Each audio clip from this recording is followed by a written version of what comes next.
Imagine trying to live your entire life completely isolated from the rest of humanity. No grocery stores, no internet, no shared language, no laws. Aristotle argued that a person living outside of a community isn't really achieving full human potential at all. In his famous words, anyone who can live without society must be either a beast or a god. This introduces a bedrock of Aristotle's political philosophy, the concept that the human being is, by nature, a zoon politikon, a political animal. We aren't just pack animals who herd together for survival. We are uniquely wired to build structured, moral communities. Our capacity for speech and reason allows us to debate what is just and unjust. And that debate is what creates a civilization. For Aristotle, politics isn't a cynical game of acquiring power or managing budgets. It is the ultimate science of human happiness. Just as a seed has an internal blueprint to become a tree, humans have a natural drive to live in a political state to achieve their final purpose, or telos. Over the next 10 minutes, we are going to explore Aristotle's politics, unpacking how communities grow, why he fiercely disagreed with his teacher Plato on society, how he classified different types of governments, and what he believed makes a society truly stable. How does a political state actually come to be? Aristotle explains this through a natural, organic progression of human relationships. It starts with the most basic unit, the household. Driven by the biological need to reproduce and survive, individuals form families. But a single household can't provide everything. So, multiple households band together to form a village, allowing for a basic division of labor. Eventually, several villages merge into a single, self-sufficient community, the polis, or the city-state. The polis is unique because it reaches the point of total self-sufficiency. It doesn't just keep you alive. It provides a social infrastructure required for you to live well. This leads to one of Aristotle's most mind-bending claims. The state is naturally prior to the individual. He doesn't mean the state existed chronologically before people. He means that functionally, the individual cannot realize their purpose without the whole. Think of it like a human hand.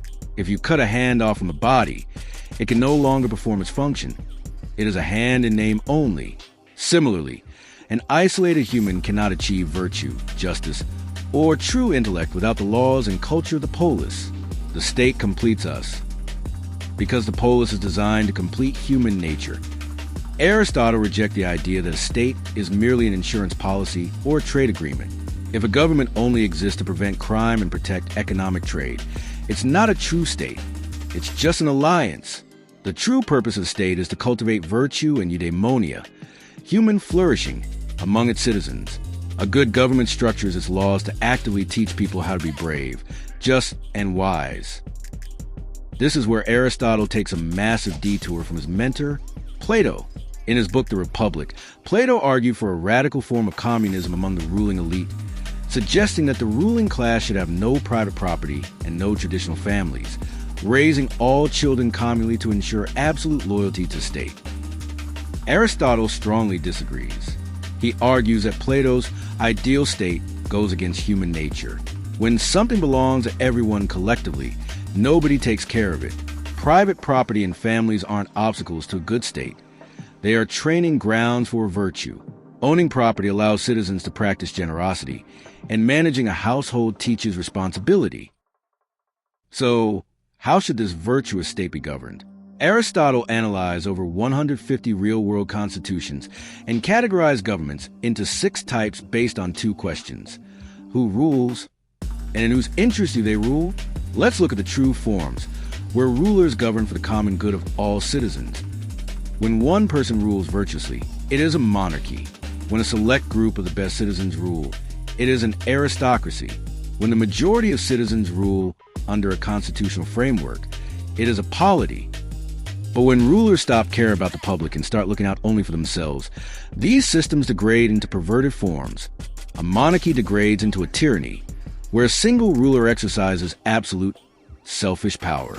An aristocracy degrades into an oligarchy, where a wealthy elite run the state to line their own pockets. And a polity degrades into a democracy, which, in Aristotle's time, meant radical mob rule, where the poor majority used sheer numbers to overpower the rule of law and exploit the wealthy. Aristotle observed that the biggest threat to any political state is internal instability and revolution, usually caused by economic inequality. When a society is deeply polarized between the ultra-rich and the ultra-poor, conflict is inevitable. The rich look down on the poor with contempt, and the poor look at the rich with envy. Neither side is willing to listen to reason, and the state descends into a vicious cycle of civil war, fluctuating between oppressive oligarchy and chaotic mob rule. What is the solution? Just as Aristotle championed the golden mean in ethics, the idea that virtue is the middle ground between two extremes, he applies the same rule to politics. The most stable, practical state is a polity dominated by a large middle class. Citizens in the middle class aren't desperate like the poor, nor are they arrogant like the rich. They are highly inclined to follow reason and cooperate. Furthermore, Aristotle emphasizes that the ultimate ruler of a stable state shouldn't be an individual person at all, but the rule of law. Laws are rational, objective, and free from human passion. When laws rule, fairness prevails. Ultimately, Aristotle's politics reminds us that the state is not a separate, abstract entity. It is a mirror of human nature. We build communities because we cannot thrive in isolation. We establish laws because our reason demands justice. Whether a society succeeds or fails depends on its commitment to the common good, the strength of its laws, and its ability to help its citizens cultivate virtue. We are, and always will be, political animals, designed to find our truest selves in the company of one another.